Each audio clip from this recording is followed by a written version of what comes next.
Hey, everybody. Today for you, podcast number 79. Today's podcast is titled, If You Only Knew the Combination.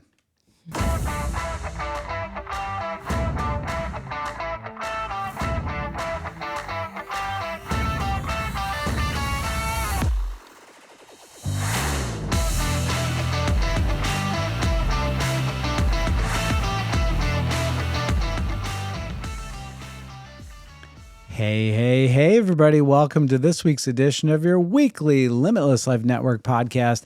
I'm Dr. Pete Lombardi, and this is Sandy Lombardi sitting next to me. And this is the Limitless Life Network podcast where we flesh out the limitations that are preventing you from reaching your goals and living the life that you were called to lead. That's important. Mm-hmm. Yes, we're going to actually touch on that today. But we don't want to get into anything too soon without taking some time to give some gratitude. Thank you for tuning in and listening. I know our viewership is continuing to grow, so we appreciate your support. We appreciate again the nice comments and feedback that I keep getting from people in the office, as well as just in general across the board. We've had nothing but positive feedback. So be sure to like, follow, share, send this to friends, family, relatives, strangers. I mean, if you just want to. Especially strangers. Yeah, especially strangers. Yeah, that's kind of a creepy thing to do. No, it's not. Okay. All right. But anyway, we do appreciate you. And we actually enjoy putting these together. Today, we almost got in a little bit of a tiff. I think Sandy thought I was yelling at her as I was trying to be emphatic about a point. But it's all good. It's all good. All right, so on with the show. Today's episode is titled, If You Only Knew the Combination. Yeah, if you only knew the combination. We look at each other every. Okay. So what's the backstory? Where does this all come from? And a bunch of places. I just think a lot of things have been just keep popping up to me over and over again about this topic, I guess. I pose these questions to you, and we're going to try to answer them. Why do we all of us do this? At some time or other, we tend to settle for things. So we talked about that last week a little bit. We're going to dig deeper into that. And why should you pursue greatness? Like, why should you? And why should you always be looking to improve? And there's a combination. And a combination is, if you think of a lock combination, mm-hmm. Yeah, if you put things in the right sequence, the right order, whether it's numbers, letters, symbols, then it unlocks something. It reveals something of value. And I think today we're going to hopefully unlock some things for you folks that will bring great value to you. That's the intention. Okay, whether we get there or not, well, I think we will. We're going to get there. I think we will, actually, because I think we hammered it out pretty good. All right, so yeah, the pre-podcast was there was a chisel involved. Yes, there's a little shaping. Okay, good. All right, so let's get right into the meat of these things. Why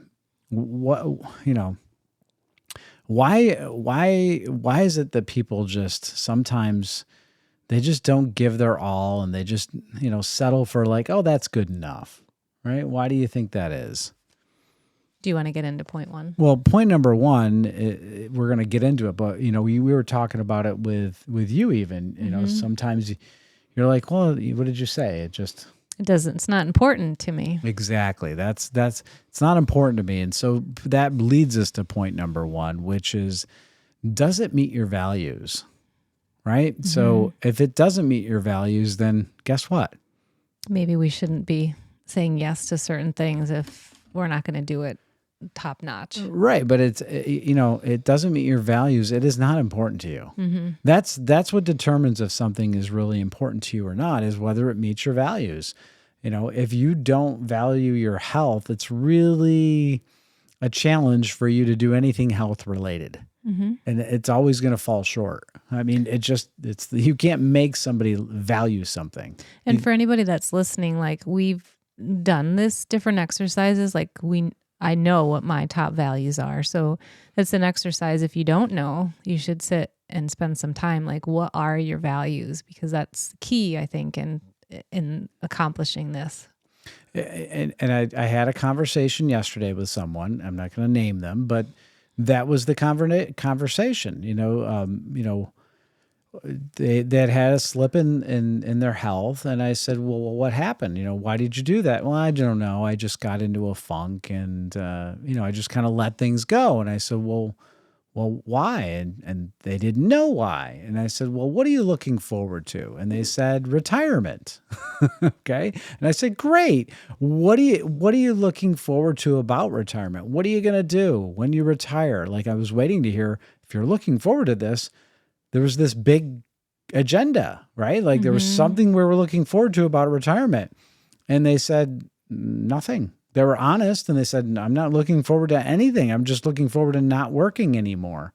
And I'm like, okay, so what is that going to look like after, 6 weeks, 8 Right. weeks, a year, 2 years? Like, what are you going to be doing? So all that they knew for sure, they didn't want it to look like what it currently looked like. Right. But nothing beyond that. Right. So there was no vision because there hadn't been any seeking of, what do I really value? And this person knows what they value in some aspects. They don't know all their values, but one of their top values, which I share with them, and Sandy shares with these people too, is family. And that may be a top value for you as well, is family. It's a pretty common one, that we love our families, right? So then your actions should align with spending time with family, or doing something with family, or contributing to the family in some way, shape, or Right. form, right? Okay, so that's point number one. Point number two is a fun word. I just taught Sandy this word today. What is it? Whizgat. Whizgat. Okay, so this word is an acronym. And that acronym is, what is so good about that? So this comes from a colleague of mine who was actually on, I think, QVC to market a particular appliance. And they put you through a school of training before you actually go live on the air, and they record you. And one of the things they teach you is always be answering the question, what is so good about that? So what's in it for the listener, the viewer? So, doing something great, pursuing excellence, and not settling. What's in it for you? What is so good about that? What's so good about that? That's the question you should be always asking yourself. Why should I do this? What's so good about it? And when you do something of excellence, when you complete something and you just nailed it and it's exquisite, how do you feel? Incredible, like satisfaction inside, pride. I think. Yeah, you're proud. Have you ever been proud of your work? Right? You have these emotions they're all positive emotions. And what does everybody want in life? What do they always say? They just want to be what? Happy. Happy. And what is happy? It's a positive emotion. Nothing makes me happier than when I do something that was well done. It was done with precision and excellence. And I know that I didn't leave something out. I did it perfect. Right? Yep. And I'm not saying you have to always be perfect. Don't miss that one, because that'll set you up for failure. It's the pursuit. Right. The pursuit of excellence, right? You were saying when we were prepping, like it reminded you when we were in Italy, many of the craftsmen, and we went and saw cheese being made and wine being made, and the intention and the quality of what they were doing and the pride that they took in their work. And it reminded me of this book I had read years ago, and I went and dug it out. It's called The Invisible Woman. And one thing they spoke about there was they were touring in Europe, and they were looking at all these amazing cathedrals and the amount of intricacy and detail that went into building them. And many of them, it would say builder unknown. And the monk went in and was asking one of the craftsmen, he was up working in the rafters, and he was carving this intricate bird in the rafter. And the monk said, "Do you realize that's going to be covered?" And the monk didn't, or the builder didn't even look at him and just said, God will see. And the book that spoke to like the detail, if you're truly dedicated, it's not about perhaps the credit that others will give you. It's the pride inside and knowing that God does see and he acknowledges that the detail and the excellence that we put into our work. So whatever you're doing, whether like we were kind of talking about Grace today, cleaning the chicken coop, not one of her favorite tasks, but whatever you're doing it with excellence. If you choose to accept a job or a task and it lines up with your values, then do it with excellence for yourself, really. Is what part of it comes down to, is meeting what we should all have a standard for ourselves. Well, I mean, that story illustrates it perfectly, right? That, it's, you will know. And that's the best part. Anybody that's ever, I remember this, another story about a concert pianist who would fill halls all over the place. And she was young. She was a prodigy. And she would practice 14, 16 hours a day. And she was at the pinnacle of her career. But she would still practice every day, all day long. And when interviewed, they asked her, why are you still practicing with such, dedication? And she said, if I don't play at my best, no one that comes to see me will know, but I will know. Mm-hmm. That's good. And that is the essence of all of this, is that whether you're giving it your best effort, and God knows, and God sees what we do, and that's important. We'll hit that in a little bit, but that was point number 2. That brings us to point number 3. This one you may not like. It's you don't deserve anything. What? But you are called to pursue with excellence. Yeah, and that this speaks to that whole idea of how we opened the podcast. Limitless Life Network, or here to help you to flesh out all the limitations that are preventing you from reaching your goals and living the life that you're called to lead, not living the life that you deserve, right? Because deserve means like it sounds like you're entitled to something that you didn't, you're not entitled to anything. Okay, you're entitled to go out there and do your absolute best. You can go do that. And that's what I'm really getting at here, is that, we all have abilities. We all have all this potential, but unless you unlock it and get to it, then that's your own doing.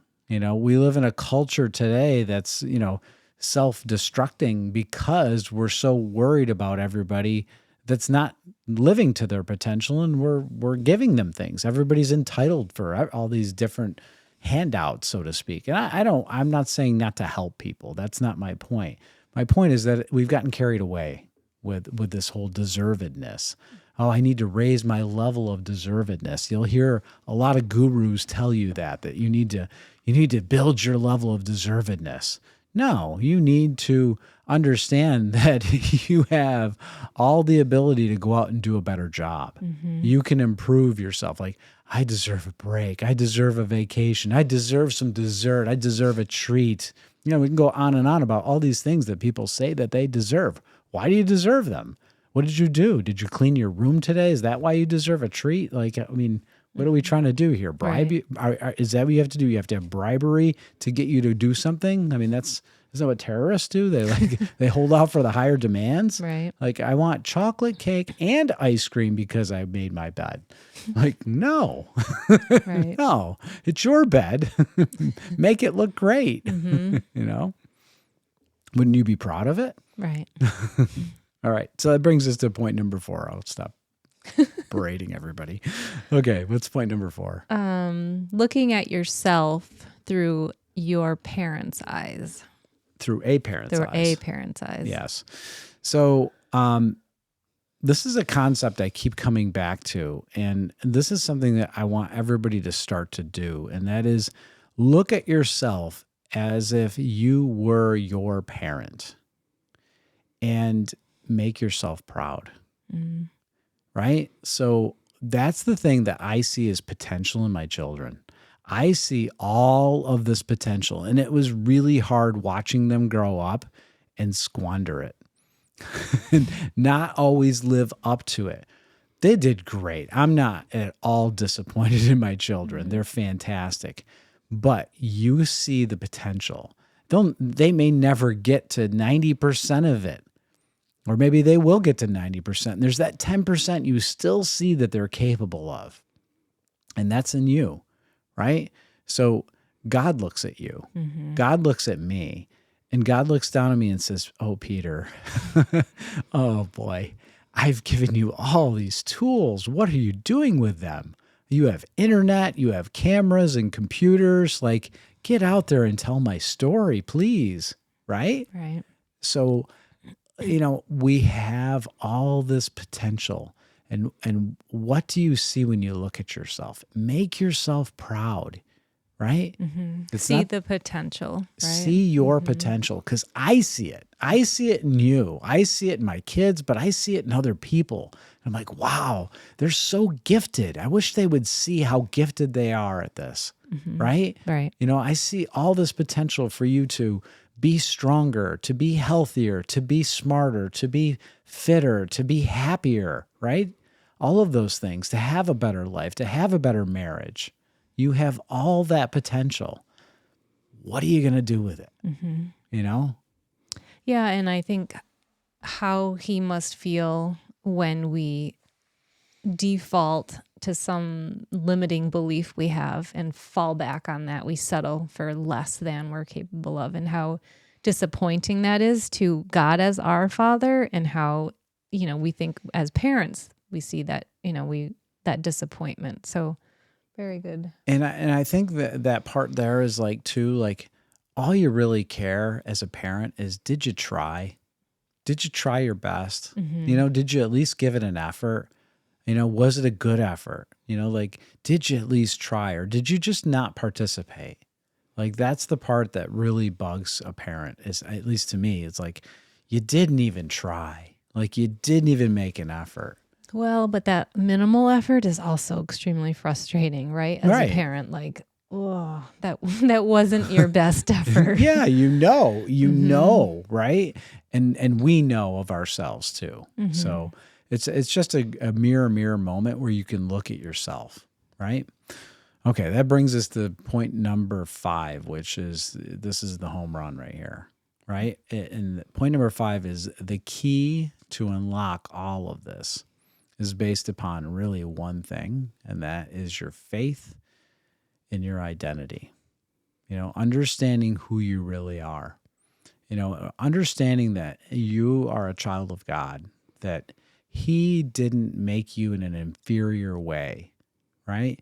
You were created for things far greater than you believe that you were, right? He used very unusual people in the Bible to do massive things. People that would be considered, not the best people in society necessarily, but He used them in mighty ways, right? And He wants to do the same thing in all of us. All of us. He didn't make, society will tell you have a learning disability. Society will tell you have ADHD, right? Or you have whatever label that we want, or diagnosis that society wants to give you. But God sees you as, wait, that's your power play, man. That's your strength. Go for it. That's what use that, leverage that, use that, right? Uniqueness. Exactly. So, we had a song at church this week, and there were a couple of verses in this song that just really kept playing over my head again. And I went back and listened to it a couple of times, and one of the verses said, "Why would I make a bed in my shame? Why would I want to lay in that?" Right? So think about yourself. Like, don't feel bad for yourself, because that's not empowering whatsoever, right? It's feeling sorry for yourself doesn't get anything done. That's not what God wants you to do, is sit there in shame and feel bad about yourself. Not at all, right? And the other verse was this: I wasn't made to be tending a grave, right? I wasn't made to just sit around and think about all the bad things, all the things, all the wrong things that I did, all the mistakes that I made. That's not my job. That's not what he made me for, to sit around and live in the past. Right. Right? Leave it there. Right? Because he called me, right? To come out of that. Right. In the verse, it gets me choked up a little bit because he called me by name, right? Like he knows your name. Yep. Okay. Yep. Formed you, created you. So you were made for more, right? He called you by name and you were made for more. So embrace that this week. Yeah, that is the home run here. That is the key to unlock it all. Have faith in your identity is that you were made for more, right? He called you by name. You were made for more. That is who you are.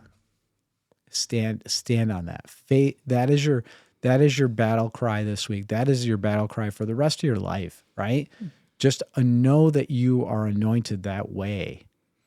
Right? That's the love that he has. You didn't do anything to earn it other than just saying, hey, I have faith in God. He created me. He didn't make me inferior. Right? Very good. Yeah. All right. Well, that is all for this week's edition of your weekly Limitless Life Network podcast. So be sure to stay tuned each and every week so you can stay connected, be inspired. Hopefully we inspired you today and keep moving toward your best life by stripping away your limitations. And we will see you back here next week.